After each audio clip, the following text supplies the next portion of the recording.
Posteriormente, tras conocer a Mary Keough y casarse con ella, Chuskin se encontró en tan buena posición económica que no cumplió las promesas hechas a su jefe soviético y obtuvo la ciudadanía británica, pero no había olvidado la razón de su venida a Gran Bretaña.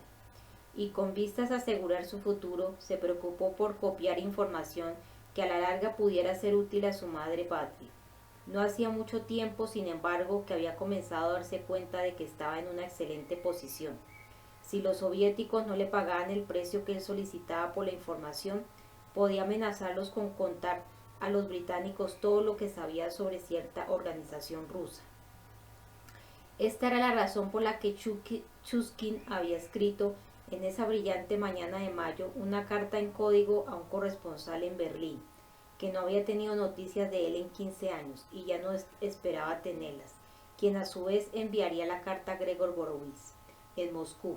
La carta ya estaba en el correo y Chuskin acababa de regresar en su desvencijado Ford de la oficina de correos de Boeing. Pero cuando cruzaba el puente de piedra que daba al camino de entrada, Chuskin se sintió poseído por una extraña agitación que enseguida reconoció como producida por una antigua y peculiar energía que hizo correr un escalofrío por su espalda y erizó sus cabellos como la electricidad estática. Un joven delgado de abrigo y bufanda estaba de pie en el puente, apoyado sobre el parapeto, contemplando el lento paso del agua.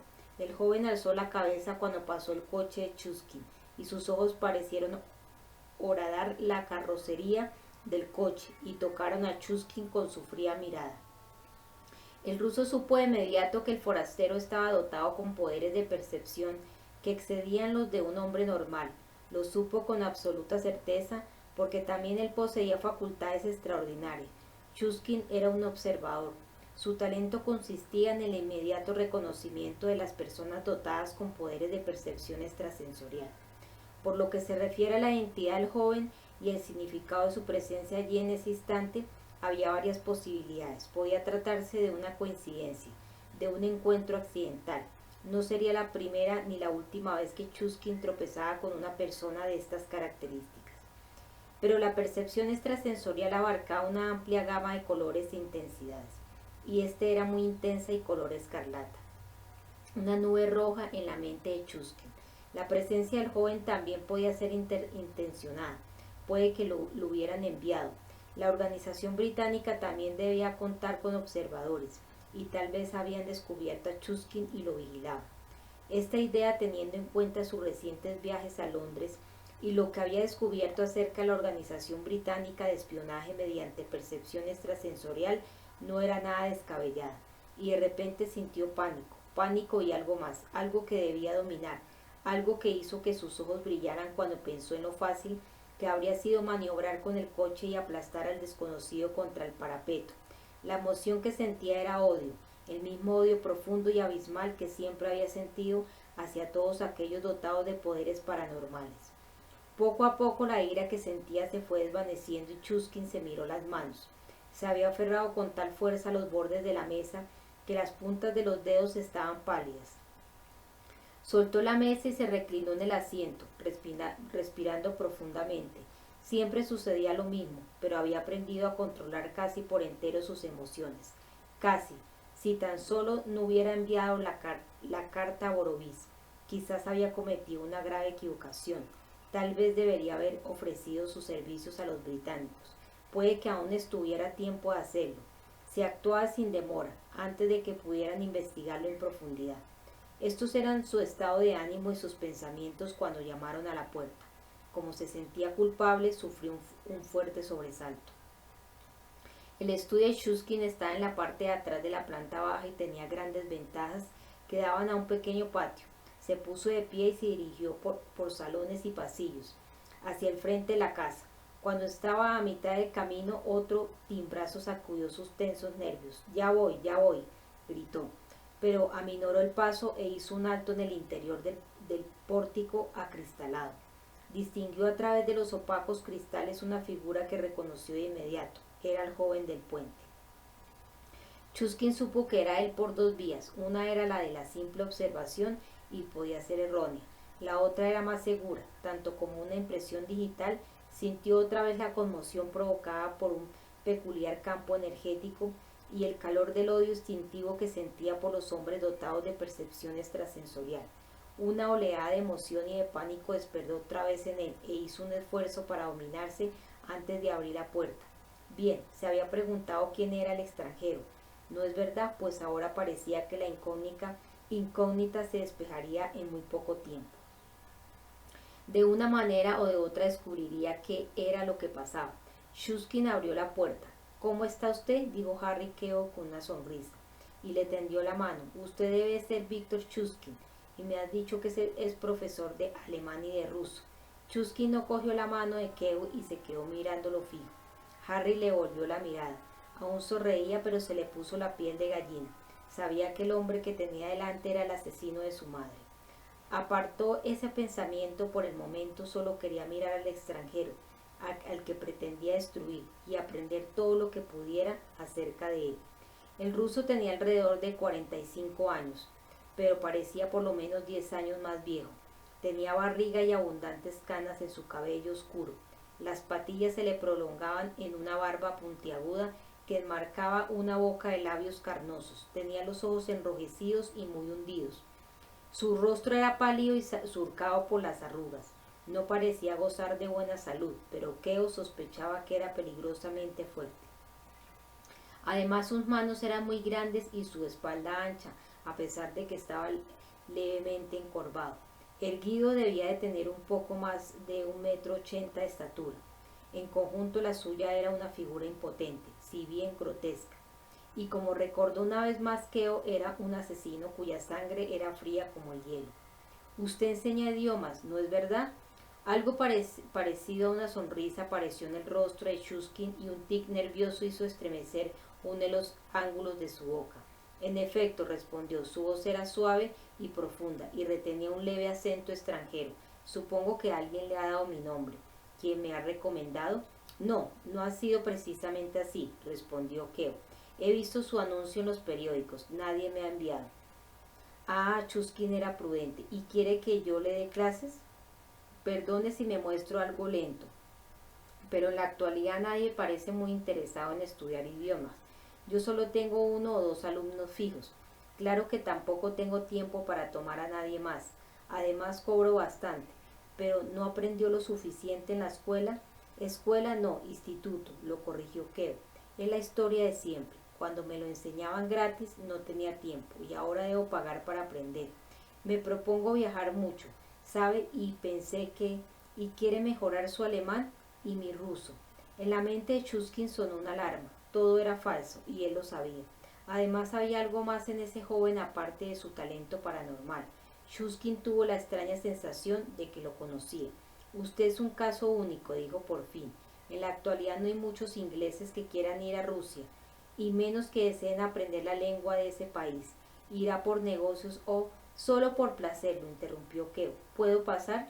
Shuskin no quería que entrara a la casa y habría preferido cerrarle la puerta en las narices, pero tenía que averiguar quién era y qué quería el joven en realidad. De modo que se hizo a un lado y Queo entró. La puerta, que se cerró a sus espaldas, le pareció la tapa de un féretro. Casi podía percibir la hostilidad del ruso, su odio. Pero ¿por qué lo odiaba a Shuskin si ni siquiera lo conocía? No recuerdo si me ha dicho su nombre, dijo el ruso mientras se dirigían a su estudio. Queo estaba preparado para esto. Esperó un instante y siguió al otro en silencio, hasta que llegaron al estudio. Una habitación donde la luz entraba a raudales por las grandes ventanas, y entonces dijo, mi nombre es Harry Queo, padrastro. Shuskin, que estaba a punto de sentarse a su mesa, se quedó inmóvil durante un instante, como si se hubiera vuelto de piedra, y después se volvió para mirar a su visitante. Queo había esperado una reacción, pero no tan espectacular. El rostro del hombre estaba blanco como una máscara de escaloya, enmarcada por las negras patillas y la barba. Los labios de Shuskin temblaban en una mezcla de miedo, impresión y rabia. ¿Qué? Dijo Shuskin con voz de repente, ronca. ¿Qué dice Harry Queo? ¿Qué es esto? ¿Una broma pesada? Pero lo miró con más atención y se dio cuenta por qué había pensado que lo conocía de antes. Entonces solo era un niño, pero sus facciones eran las mismas, sí, y eran también las de su madre. En verdad, ahora que sabía quién era, el parecido era notable, y el joven además parecía poseer algo del salvaje don de su madre. El don de su madre, el joven tenía dotes paranormales, era medium, lo había heredado de su madre. Era eso, Chuskin podía percibir en él los ecos del don de su madre. ¿Se encuentra bien, padrastro?, preguntó Keo fingiendo preocupación. Le ofreció la mano, pero el otro la rechazó. Fue tambaleándose hasta la silla que había junto a su mesa de trabajo y se dejó caer en ella. Ha sido una impresión muy fuerte, dijo. Quiero decir, verte aquí, después de tanto tiempo. Chuskin consiguió recuperar el dominio de sí mismo. Suspiró aliviado y poco a poco se fue tranquilizando. Una impresión muy fuerte, repitió. No quería asustarte, mintió Keo. Pensé que te gustaría verme, saber que he salido adelante en la vida. Además me pareció que había llegado el momento de que te conociera. Después de todo eres el único vínculo que tengo con el pasado, con mi infancia, con mi madre.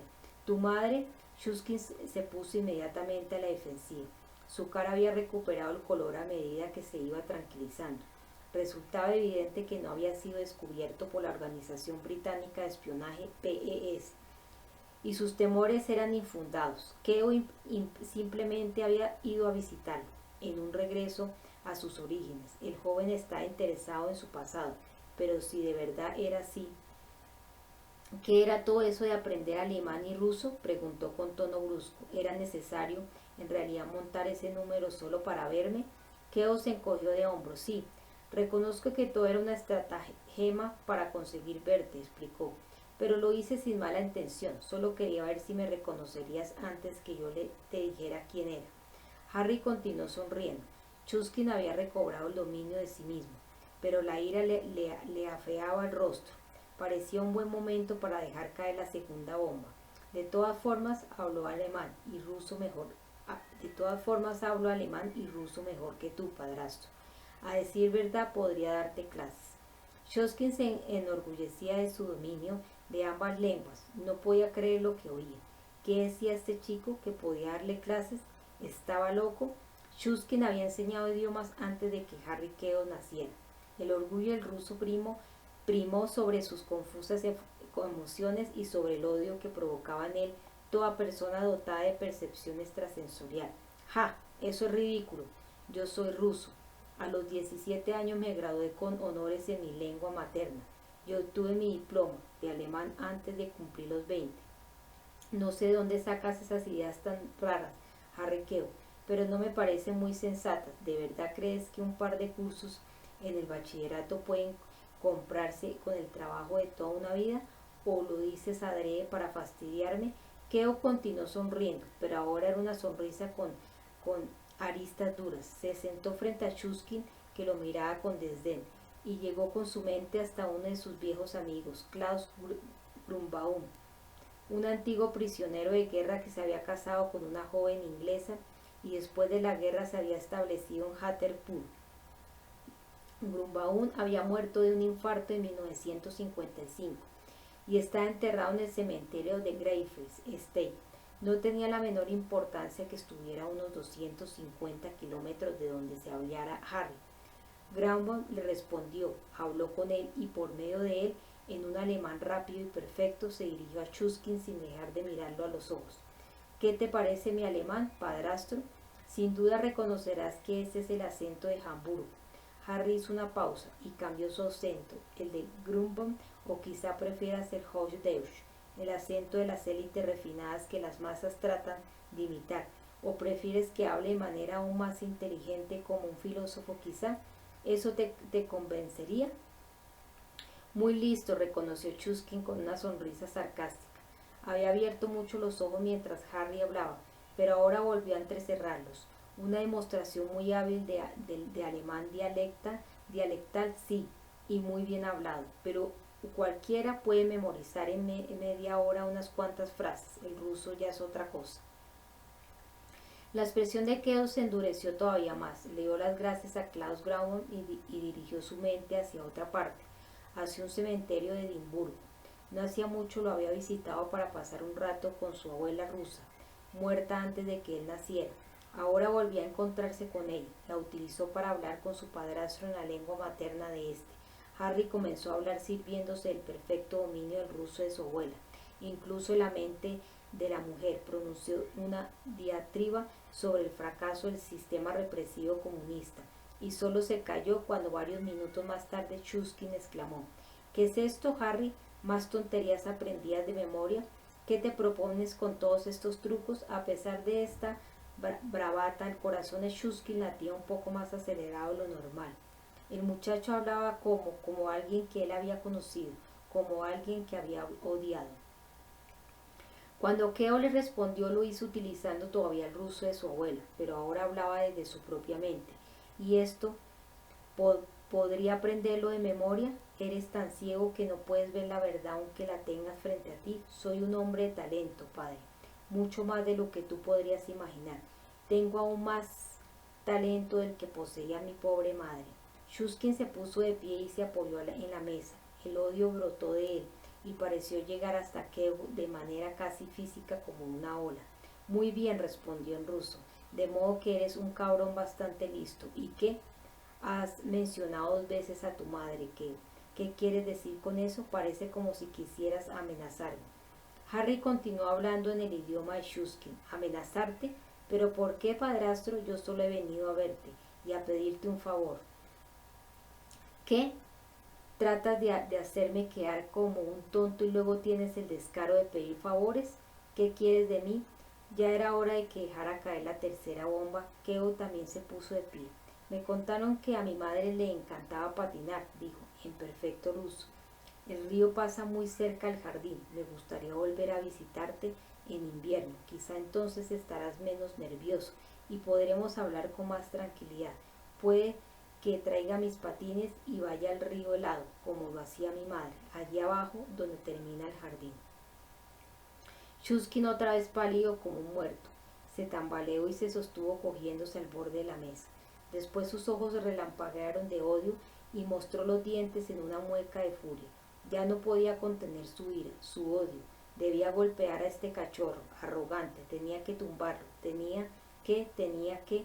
Cuando Chuskin comenzó a avanzar hacia él, Harry advirtió el peligro y retrocedió hacia la puerta del estudio. Pero todavía no había terminado. Metió la mano en el bolsillo del abrigo y sacó algo. Te ha traído un regalo, dijo, esta vez en inglés. Un recuerdo de los viejos tiempos, de cuando yo era pequeño, algo que te pertenece. Fuera, rugió Chuskin, vete antes de que te haga pedazos, tú y tus malditas insinuaciones. De modo que quieres volver a visitarme en invierno, te lo prohíbo, no quiero saber nada de ti, impertinente. Vete a molestar a otro, vete antes de que... No te preocupes, respondió Harry, ya me voy, pero antes coge esto, y le arrojó algo. Después se dio la vuelta, salió por la puerta y desapareció de la vista de Chuskin. Chuskin cogió instintivamente lo que Harry le había arrojado y lo miró durante un segundo. Después la cabeza le dio vueltas y cayó de rodillas. Se quedó mirando durante mucho rato el objeto que tenía en la mano, y ni siquiera dejó de hacerlo cuando oyó que se cerraba la puerta principal. El oro del anillo brillaba como si fuera nuevo, y el ágata ojo de gato le dirigía una mirada fría y especuladora, como si tuviera vida propia. Visto desde el aire, el Château Bronitz no parecía haber cambiado mucho desde los viejos tiempos. Nadie supondría al verlo que allí tenía su sede la mejor organización de espionaje mediante percepción extrasensorial PS. La organización dirigida por Gregor Borowitz, y nadie supondría tampoco que el Château era algo más que un antiguo edificio medio en ruinas. Pero era eso precisamente lo que Boris quería. Y el general se felicitó a sí mismo mientras su helicóptero sobrevolaba las torres y tejados rumbo al minúsculo helicóptero, que consistía en una plazoleta de cemento adornada con un círculo verde, situado entre unos cobertizos y el edificio principal. Cobertizos, sí, pues eso era lo que parecían desde el aire, antiguas cuadras y graneros abandonados, que con el tiempo habían ido deteriorándose hasta parecer montículos de mampostería esparcidos alrededor del Château. Y así era como lo había dispuesto Borowitz. En realidad eran fortificaciones, nidos de ametralladoras absolutamente funcionales y eficientes, capaces de cubrir con sus disparos todo el descampado situado entre el Château y la muralla exterior. En esta misma muralla habían sido construidos otros fortines y con solo apretar un interruptor la parte exterior quedaba instantáneamente convertida en una barrera electrizada. La organización E, la más importante después de la base espacial de Baikonur, ocupaba una de las instalaciones mejor fortificadas de la Unión Soviética. Competía con ventaja con la estación atómica y de investigación del plasma de Gargetia y perdida de los Urales, y cuyo principal mérito era su alistamiento. Pero había un aspecto en el que superaba tanto a Baikonur como a Gargetia. La organización de Borovich era realmente secreta. Además de sus subordinados, solo un puñado de hombres sospechaba la existencia del Chateu en su forma actual, y de eso solamente 3 o 4 sabían que era la sede de la organización E. Uno de estos hombres era el primer ministro que había visitado Borovich en el Chateu en varias ocasiones.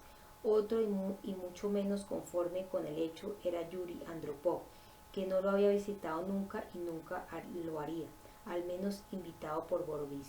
El helicóptero aterrizó y el rotor giró más lentamente. Borovich abrió la puerta y sacó las piernas. Uno de los hombres encargados de la vigilancia se metió bajo las aspas que aún giraban y se dispuso a ayudarle a bajar. Borovich, sujetándose el sombrero con la mano, permitió que lo ayudaran a descender del helicóptero y lo condujeran hasta la parte del Chateu donde en otra época se hallaba el patio. En la actualidad estaba techado y dividido en amplios laboratorios e invernaderos donde los empleados de la organización podían estudiar y poner en práctica sus peculiares talentos con comodidad y en las condiciones y medio ambiente más convenientes para su trabajo. Borovich se había despertado tarde y por eso había llamado al helicóptero de la organización para que lo fuera a buscar a su dacha. Aún así llegaba con una hora de retraso a la reunión con Dragosani. Mientras cruzaba los patios entraba al Chateu y subía los 2 tramos de escaleras de piedra que llegaban a su despacho en la torre. Sonrió con expresión lobuna al pensar que Dragosani lo estaba esperando. El nigromante era un fanático de la puntualidad y seguramente estaba furioso. Mejor, su mente y su lengua serían más agudas que nunca y prepararían el terreno para que Borovich le bajase los humos. Eso les venía muy bien a todos, de vez en cuando, y Borovich era un maestro haciéndolo. Borovich, que se había quitado el sombrero y la chaqueta por el camino, llegó finalmente al rellano del segundo piso y a la pequeña antesala que servía de despacho a su secretario. Y allí estaba Dragosani con el rostro ceñudo y paseándose a grandes zancadas. El nigromante no alteró su expresión cuando su jefe pasó en dirección a su despacho y lo saludó con su alegre buenos días. Borovich cerró la puerta con el pie después de pasar, colgó el sombrero en la chaqueta y se rascó la barbilla mientras pensaba la mejor manera de dar las malas noticias, porque en verdad eran muy malas y el humor de Borovich era mucho peor de lo que su expresión permitía sospechar. Pero cualquiera que lo conociera bien sabía que cuando el director de la organización llegaba de buen humor, el peligro era mortal. El despacho de Borovich era muy amplio, con grandes ventanas que permitían ver incluso los bosques lejanos. Los cristales, tanto está, eran a prueba de balas. El suelo de piedra estaba cubierto por una gruesa alfombra, quemada aquí y allá por los cigarros de Borovich, y su escritorio, una sólida construcción de roble, estaba en un ángulo donde gozaba de la protección de las gruesas paredes y de la luz que entraba por las ventanas.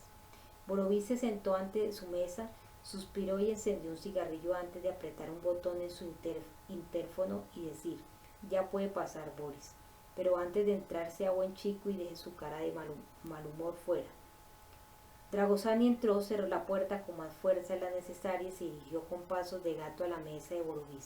Había dejado fuera la cara de mal humor, pero en su lugar había una expresión fría e insolente. «Bueno», dijo, «ya estoy aquí». «Ya lo veo, Boris, y creo que antes le he dicho buenos días», dijo Borovich, que ahora no sonreía. «¿Puedo sentarme?», preguntó Dragosani. «No, no puede», gruñó Borovich, «y tampoco puede pasearse por el despacho, porque me molesta. Lo único que puede hacer es quedarse de pie donde está y escucharme». A Dragosani nunca le habían hablado de esa manera. Se quedó atónito. Parecía como si lo hubieran abofeteado. «Gregor, yo», comenzó a decir. ¿Con qué, Gregor?», rugió Borovich. «Agente Dragosani, esta es una reunión de trabajo, no una visita de cortesía. Reserve las familiaridades para sus amigos, si es que con su mal genio le queda alguno, no para sus superiores. Aún le falta mucho para hacerse cargo de la organización, y si no se aclara con respecto a algunos pormenores básicos, puede que nunca esté al frente de ella. Dragosani, que siempre estaba pálida, ahora se puso lívido. Yo no entiendo, ¿acaso he hecho algo? Que si ha hecho algo, ahora era Borovis quien fruncía el entrecejo. Según su hoja de servicios, muy poca cosa, al menos en los últimos 6 meses, pero eso es algo que vamos a corregir. De todas formas, creo que es mejor que se siente. Tengo mucho de qué hablar y todo es importante. Traigo una silla. Dragosani se mordió el labio e hizo lo que le ordenaba. Borovis lo miró fijo, jugó con un lápiz y por fin habló. Creo que ya no somos únicos. Dragosani esperó sin decir nada. No, no lo somos, continuó Borovis. Claro está que sé desde hace tiempo que los americanos han estado coqueteando con la idea de utilizar la percepción extrasensorial como un arma para el espionaje. Pero eso es todo, un coqueteo. ¿Les parece una idea astuta? Para los americanos todo es astuto, pero en este campo no tienen dirección ni propósitos definidos. No se lo toman realmente en serio, no tienen agentes que trabajen en este terreno. Juegan con esto de la misma manera que jugaban con el radar antes de que estallara la Segunda Guerra Mundial. Y mire lo que les sirvió. En resumen, aún no creen del todo en la percepción extrasensorial, lo que nos permite llevarles una gran ventaja, y eso no está nada mal. Todo esto no es nuevo para mí, dijo Dragosani desconcertado. Ya sé que vamos delante de los americanos. Borovis lo ignoró. Lo mismo puede decirse los chinos. Tienen algunas mentes muy despiertas en Pekín, pero no las utilizan bien. ¿Se da cuenta? El pueblo que inventó la acupuntura tiene dudas sobre la eficacia de la percepción extrasensorial. Están trabados por el mismo tipo de bloqueo mental que nosotros teníamos hace 40 años. Si no es un tractor, no funcionará. Dragosani no dijo nada. Había advertido que Borovis llegaría al meollo de la cuestión a su propio paso. Y luego están los franceses y los alemanes occidentales. Aunque parezca raro, están progresando mucho. En Moscú tenemos algunos de sus perceptores extrasensoriales, agentes de campo que trabajan fuera de las embajadas, van a fiestas y a actos para ver si pueden recoger alguna información, y de vez en cuando les proporcionamos alguna cosa, material que de todas maneras hubiera sido obtenido por sus servicios de inteligencia ortodoxos. Lo hacemos para mantenerlos en funciones, pero cuando se trata de asuntos serios, entonces le entregamos basura, lo que hace mella en su credibilidad y nos ayuda por consiguiente a mantener nuestra ventaja. Borovilla estaba aburrido de jugar con el lápiz. Lo dejó, levantó la cabeza y miró a Dragosani a los ojos. Los ojos del general tenían un brillo sombrío. Claro está, continuó por fin, que tenemos una ventaja enorme. Estoy yo, Gregor Borovis. Quiero decir que la organización solo tiene que rendirme cuentas a mí. No hay políticos que miren por encima de mi hombro, ni policías autómatas que espíen a mis espías, ni oficiales de 3 al cuarto que inspeccionen mis gastos. A diferencia de los americanos, yo sé que la percepción extrasensorial es el futuro de los servicios de inteligencia, y he perfeccionado nuestra organización hasta convertirla en una arma efectiva y admirablemente certera, algo que no han hecho los jefes de las organizaciones de espionaje del resto del mundo. Y a raíz de nuestros triunfos en este campo, yo había comenzado a creer que estábamos tan adelantados que nadie podría alcanzarnos. Pensaba que éramos únicos, y lo seríamos. Dragosani lo seríamos si no fuera por los británicos.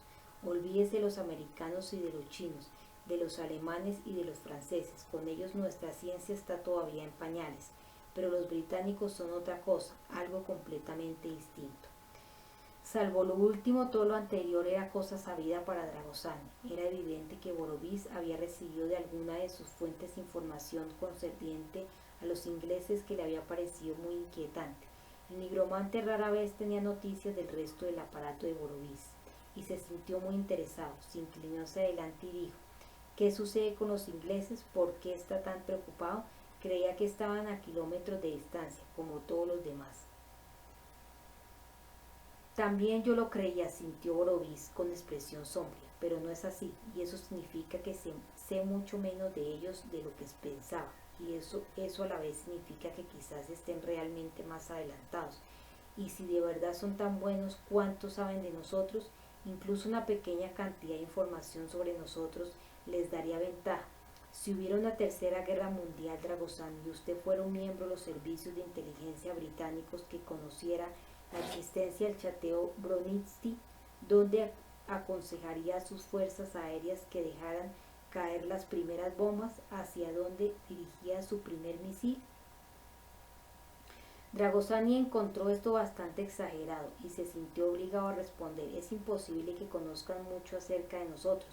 Yo trabajo para usted y sé muy poco, y se supone que le sucederé como director de la organización.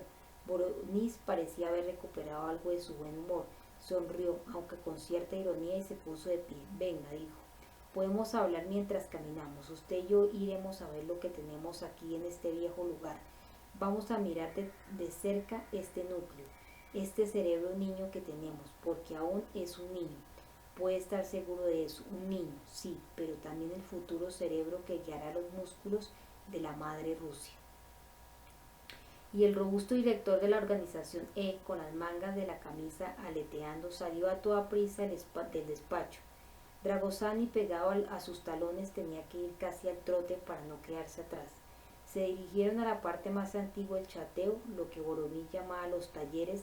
Era una zona de seguridad total y cada uno de los operarios era vigilado y asistido en su trabajo por un hombre del mismo rango dentro de la organización.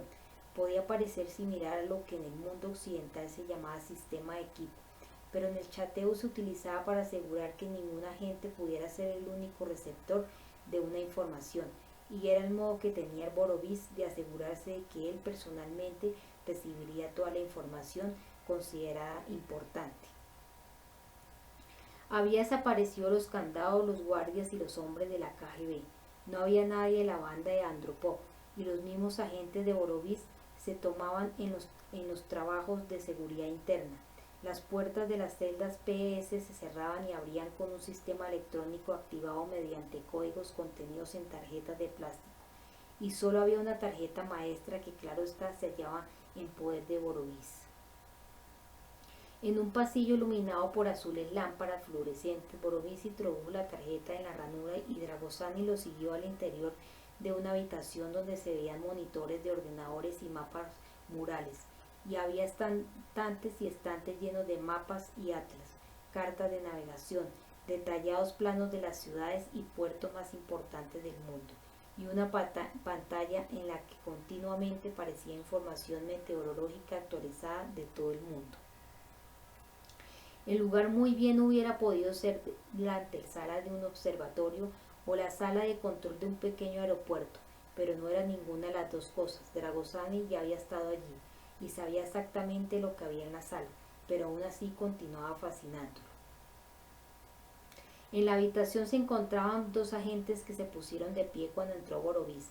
Este les hizo una seña para que continuaran con su trabajo y se quedó mirándolos mientras ellos ocupaban sus lugares en la mesa principal. Los hombres habían desplegado ante ellos una compleja carta de navegación del Mediterráneo, sobre la cual habían colocado 4 pequeños discos de colores, 2 verdes y 2 azules. Los verdes estaban en el mar Tirreno, muy cerca el uno del otro, a medio camino entre Nápoles y Palermo. Uno de los discos azules estaba en aguas profundas a unos 500 kilómetros al este de Malta, el otro en el mar Jónico, a la altura del Golfo de Tarente.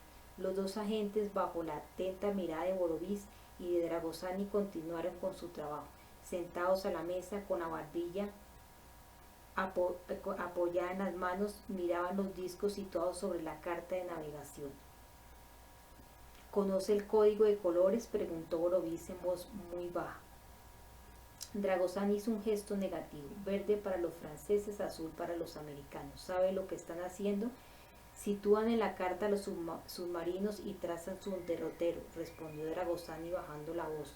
A los submarinos atómicos, lo corrigió Borovis, una parte de las llamadas armas nucleares disuasorias de Occidente. ¿Y sabe cómo lo hacen? Dragosani hizo otra vez un gesto de negación y aventuró una hipótesis, telepatía, supongo. Boromir alzó sus pobladas cejas. Así de simple. Así que usted es un experto en telepatía. Dragosani es una de esas muchas habilidades. Sí, viejo cabrón, hubiera querido decirle Dragosani, sí. Y si quisiera ahora mismo me comunicaría con un telépata que te haría caer de espaldas, y no necesito seguir su derrotero, porque sé que no va a ninguna parte. Pero en voz alta solo dijo: sé tanto de telepatía como ellos de nigromancia.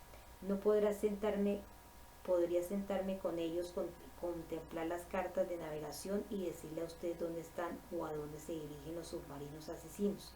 Pero ellos tampoco pueden abrir el cadáver de un agente enemigo y chupar sus secretos de entre sus tripas. Cada uno tiene sus habilidades y sus méritos, camarada general.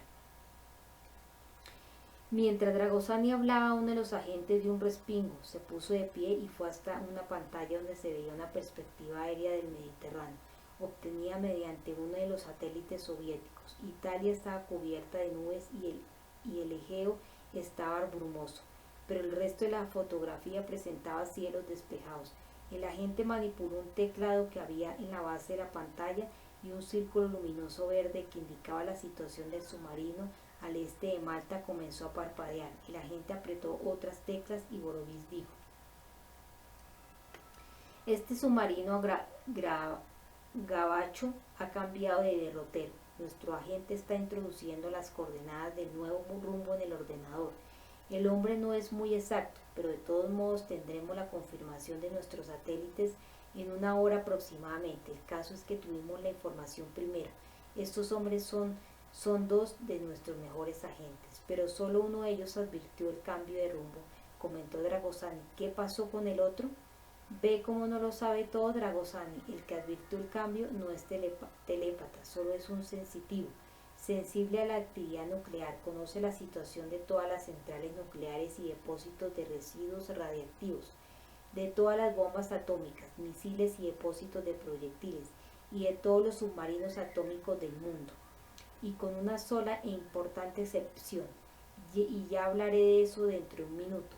Pero en la mente de ese hombre hay un mapa nuclear del mundo que él puede leer con tanta precisión como el de las calles de Moscú, y si algo se mueve en su mapa es un submarino o los americanos que cambian sus misiles de lugar. Y si algo comenzara a moverse muy rápidamente hacia nosotros. Boromir hizo una pausa efectiva y continuó después de un instante. El telépata es el otro. Ahora él se concentra solo en el submarino. Verá si puede introducirse en la mente de sus navegantes.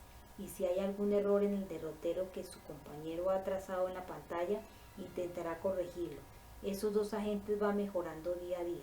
La práctica los volverá infalibles. Si Dragosani estaba impresionado, su expresión no lo dejaba traslucir. Boromir soltó un bufido y se dirigió hacia la puerta. Continuemos, dijo, vamos a ver algo más. Dragosani lo siguió al pasillo. ¿Qué sucede, camarada general?, preguntó. ¿Por qué me instruye con tanto detalle? Boromir se volvió para mirarlo. Si usted conoce plenamente lo que tenemos aquí, Dragosani estará en mejores condiciones para valorar la organización que ellos quizá tengan en Inglaterra. Y subrayó el quizá, o lo subrayaba hasta hoy. De repente el general cogió a Dragosani por los brazos, impidiéndole moverse mientras decía: Dragosani, en los últimos 18 meses no hemos visto ningún submarino británico Polaris en esas pantallas. No sabemos a dónde van ni lo que hacen. Tienen una buena barrera protectora y por eso nuestros satélites no pueden detectarlos. Pero ¿por qué tampoco puede nuestro sensitivo o nuestros telépatas? Dragosani se encogió de hombros, pero no de una manera que pudiera ser ofensiva. También él estaba verdaderamente perplejo como su superior. Dígamelo usted, replicó. Boromir lo soltó. ¿Y si los británicos tienen en su organización agentes PS que pueden anular a nuestros muchachos de la misma manera que se puede interferir un teléfono? ¿Usted piensa que quizás suceda algo así? Pues sí, lo creo. Eso explicaría muchas cosas. En cuanto a por qué de repente comencé a preocuparme por todo esto, debo decirle que he recibido una carta de un viejo amigo que está en Inglaterra. Cuando volvamos arriba se lo contaré con todo detalle. pero ahora déjeme que le presente a un nuevo miembro de nuestro pequeño equipo. Creo que lo encontrará muy interesante. Dragosani suspiró para sus adentros. Su jefe llegaría por fin al meollo del asunto. El nigromante lo sabía, pero también sabía que Borovis era sumamente retorcido en todo lo que hacía. Así pues, lo mejor era tranquilizarse, sufrir en silencio y dejar que las cosas sucedieran al ritmo que le marchara Borovis. Dragosani siguió al general a una celda bastante más grande que la última que habían visitado. Hacía poco más de una semana que ello había sido una despensa, pero en la actualidad había cambiado sus cuantas cosas. Para empezar, la habitación era mucho más ventilada y clara que antes. En el muro más lejano habían construido ventanas que daban al exterior del chateo. También habían instalado un buen sistema de aire acondicionado. En un costado, en una especie de antecámara, había instalado una especie de sala de operaciones, similar a las utilizadas por los veterinarios. En los muros de ambas habitaciones había estanterías de metal con hileras de pequeñas agujas que alojaban ratones blancos y ratas, pájaros y hasta un par de hurones.